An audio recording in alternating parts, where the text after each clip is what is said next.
नमस्कार, आप सभी को दीपावली की बहुत-बहुत शुभकामनाएं। मुंबई में एक ऐसा कांड हुआ जिसने मुंबई समेत पूरे देश को हिला दिया।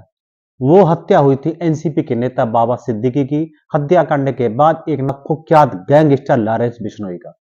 लॉरेंस बिश्नोई की बात करें तो पंजाबी सिंगर सिद्धू मूसेवाला की जब हत्या हुई थी तब भी वो नाम बेहद सुर्खियों में आया था। लॉरेंस बिश्नोई की इंट्रोगेशन रिपोर्ट सामने आई है जिसमें उसकी पूरी कुंडली शामिल है, उसकी पूरी हिस्ट्री के साथ साथ उसने कहा की पढ़ाई की, इस बीच वो क्राइम की दुनिया में कैसे कूदा, ये सारी कहानी जो है जांच एजेंसी ने एक रिपोर्ट में बताई है। नमस्कार, आप देख रहे हैं समरण टी और मैं हूं आपके साथ अमन सिद्धू। दरअसल लॉरेंस बिश्नोई का जन्म 12 फरवरी 1990 को हुआ था। उसका नाम असली नाम है बालकरण बराड़ उर्फ बबलू, यानी कि बल्लू। उसके पिता पंजाब पुलिस में सिपाही थे और यह रोचक बात यह है कि ना सिर्फ लॉरेंस बिश्नोई के पिता पुलिस में तैनात थे, बल्कि आज उसे जिस गैंगस्टर से सबसे ज्यादा कंपेयर किया जा रहा है, यानी कि दाऊद इब्राहिम के पिता भी पुलिस में ही थे। लॉरेंस बिश्नोई फिलहाल गुजरात की साबरमती जेल में बंद है। इसी जेल में बंद रहते हुए उसका नाम मुंबई में एनसीपी नेता बाबा सिद्दीकी की हत्या में आया और लॉरेंस बिश्नोई गैंग ने बाकायदा सोशल मीडिया पर क्लेम भी किया है और हत्याकांड की जिम्मेदारी भी ली है। जैसा कि लॉरेंस बिश्नोई ने बताया कि 2007 में उसने लॉ की पढ़ाई करने के लिए पंजाब यूनिवर्सिटी में एडमिशन लिया था। 2008 में पंजाब यूनिवर्सिटी में छात्र संघ चुनाव में लॉरेंस का दोस्त रोबिन चुनाव लड़ रहा था। तब रोबिन के सामने एक और उम्मीदवार खड़ा था जिसे धमकाने के लिए लॉरेंस ने अपने दोस्त की लाइसेंसी पिस्टल से उस पर फायरिंग की थी। यह पहली बार था जब लॉरेंस बिश्नोई पर 2007 में केस दर्ज हुआ था और उसमें वह जेल भी गया था। जेल में फिर से 2-4 महीने के बाद बाहर आ गया। जाहिर सी बात है कि पहली बार जब लॉरेंस में जेल में गया तो उसकी मुलाकात क्रिमिनल माइंड के लोगों से हुई होगी। इधर लॉरेंस जेल से बाहर आया और दूसरी ओर उसका दोस्त रोबिन चुनाव हार गया। इसके बाद 2010 में लॉरेंस ने कॉलेज में अध्यक्ष पद का चरण लड़ा, लेकिन फिर हार गया। इस हार का बदला लेने के लिए लॉरेंस और उसके दोस्तों ने जीते हुए उम्मीदवार के हाथ तोड़ पैर तोड़ दिए। इसके बाद फिर लॉरेंस को जेल जाना पड़ा और काफी वक्त जेल में गुजरना पड़ा। जमानत से रिहा होने के बाद वह फिर छात्र नीति का में ध्यान देने लगा और 2011 में लॉरेंस ने अध्यक्ष पद का चुनाव जीत लिया और कॉलेज में पढ़ाई के दौरान लॉरेंस की मुलाकात गोल्डी बराड़ से हुई। लॉरेंस और गोल्डी बराड़ छात्र जीतने के बहाने पंजाब में सक्रिय थे। उन्होंने पंजाब के छोटे मोटे इलेक्शन लड़ना शुरू कर दिया। उसके बाद 2012 में लॉरेंस बिश्नोई ग्रेजुएट हुआ और छात्र राजनीति में अपना दबदबा बनाने के लिए उसने गैंग बनाया और इसमें संपत नेहरा शामिल हुआ। संपत नेहरा हरियाणा का वो गैंगस्टर है जो सबसे पहले 2018 में सलमान खान को मारने के लिए बंबई गया था। इससे पहले संपत नेहरा ने 2013 में मुकद्दस में कि एक सरकारी कॉलेज में लॉरेंस के उम्मीदवार को चुनाव हराने वाले उम्मीदवार की हत्या की थी। उसके खिलाफ खड़े उम्मीदवार को भी गोली मारकर हत्या करवाई थी। गोल्डी बराड़ फिलहाल अमेरिका में मौजूद है और उसने ही सिद्धू मूसेवाला की हत्या करवाई थी। इस हत्या की पूरी प्लानिंग उसने ही की थी। हत्याकांड के बाद गोल्डी बराड़ ने इंटरव्यू में स्वीकारा था कि उसने ही सिद्धू मूसेवाला की हत्या करवाई थी। बता दें कि लॉरेंस बिश्नोई ने पहली बार सलमान खान पर हमले की प्लानिंग 2018 में बनाई और अपने दोस्त संपत नेहरा को बोला था कि वो मुंबई जाए। संपत नेहरा मुंबई जाता है, सलमान खान के गैलेक्सी का अपार्टमेंट की पूरी रेकी करता है। चूंकि सलमान खान का गैलेक्सी अपार्टमेंट सड़क के किनारे है और सामने समंदर है, तो संपत नेहरा को लॉन्ग रेंज हथियार की जरूरत महसूस हुई, इसलिए वह वापस हरियाणा आया। उसने प्लानिंग की वह फरीदाबाद से एक फौजी नाम के शख्स से लॉन्ग रेंज का हथियार खरीदेगा और फिर मुंबई वापस आएगा। कारण सलमान खान कई बार गैलेक्सी अपार्टमेंट की बालकनी में आकर फैंस का अभिवादन करते हैं, खासतौर ईद के मौके पर। तो लॉरेंस बिश्नोई गैंग की प्लानिंग यही थी कि लेकिन संपत के हरियाणा पुलिस द्वारा गिरफ्तार कर लिया गया। उस टाइम सलमान पर हमले की प्लानिंग उसने कबूली। इसकी जानकारी मुंबई पुलिस को दी गई और सलमान की सुरक्षा बढ़ाई गई थी। इसके बाद पूरी दूसरी बार सलमान पर हमले की प्लानिंग 2020 में हुई जब सिद्धू मूसेवाला का मर्डर हुआ था। मुमकिन है कि उसके आसपास की बात है कि प्लानिंग के तहत 7 से 8 शूटर मुंबई गए और सलमान की रेकी की गई, लेकिन वो प्लान फेल हो गया। तीसरा प्रयास तब हुआ जब शूटर सिद्धू मूसेवाला की हत्या के बाद एक बार फिर हमले की प्लानिंग हुई। गोल्डी बराड़ ने शूटर को मुंबई भेजा।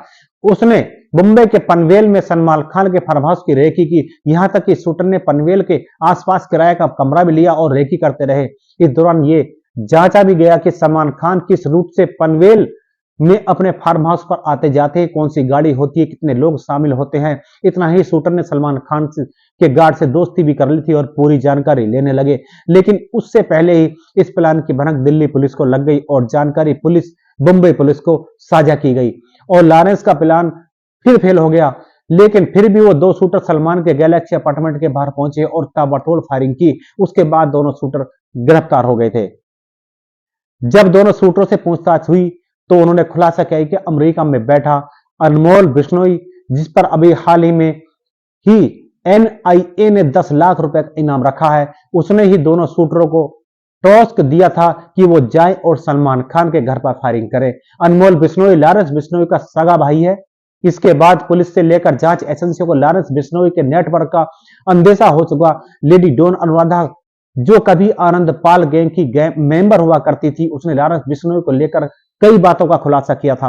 अनुराधा ने बताया था कि लॉरेंस बिश्नोई फिलहाल ब्रह्मचारी का जीवन जीता है, कम खाता है, कम अन्न खाता है, दही पीता है और जेल में रहते हुए वो सारी चीजें उसको मिलती हैं जो उसको चाहिए।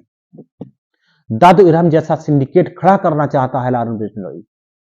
लॉरेंस का यूएपीए जैसी संगीन धारा भी लगी हुई है, उस पर 79 से ज्यादा केस हैं और अभी हाल ही में गृह मंत्रालय की तरफ से एक ऑर्डर आया है कि 2025 तक इसको कोई और राज्य की पुलिस रिमांड पर ले जाकर पूछताछ नहीं कर सकती।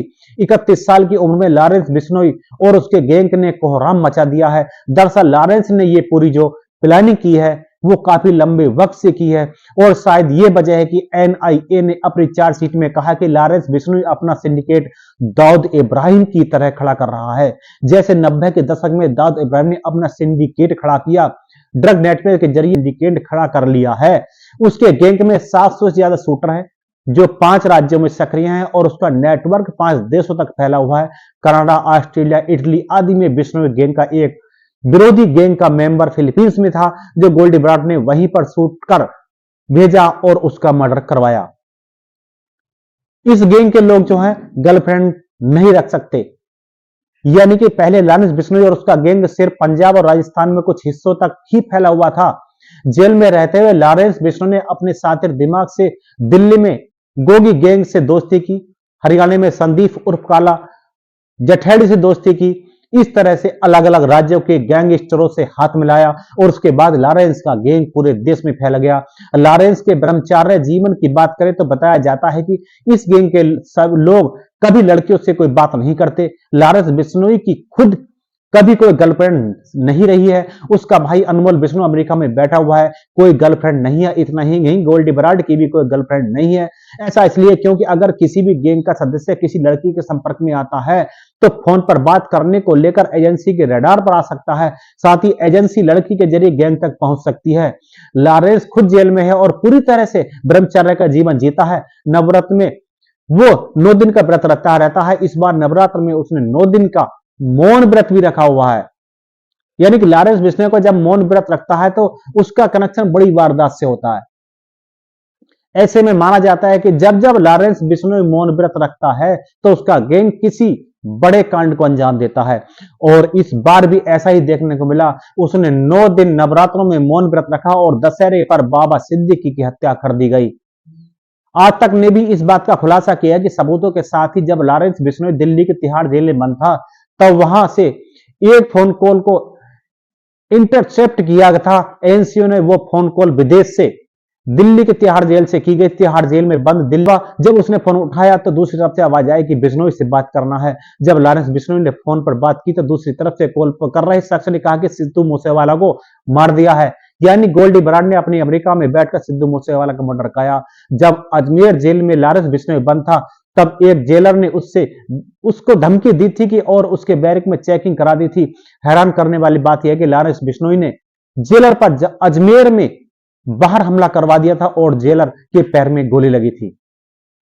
लॉरेंस गैंग से अब इस समय युवा जुड़ रहे हैं, यानी कि अब लॉरेंस बिश्नोई ने एक दिमाग जो लगाया है वो है उसने अपने गैंग मेकर्स को विदेशों में सेटल करना शुरू कर दिया है। एक गैंगस्टर का काला राणा है जो हरियाणा के यमुनानगर का है, उसको सबसे पहले उसने थाईलैंड भेजा था और वो थाईलैंड से एक्सटेंशन कॉल करता है। आज की तारीख में सोशल मीडिया पर सैकड़ों पेज बने हुए हैं लॉरेंस बिश्नोई और गोल्डी बराड के नाम से और इन पेजों के जरिए तमाम नौजवान हैं जो गैंग से जुड़ने के लिए संपर्क करते हैं। गैंग में शामिल होने से पहले नए सदस्यों को टॉस किया जाता है, टॉस दिया जाता है। ऐसा ही मामला बाबा सिद्दीकी के मर्डर केस में नजर आया है। जिन बदमाशों ने मर्डर किया वो बहुत आम से लड़के हैं और उनको कोई विशेष जानकारी नहीं है।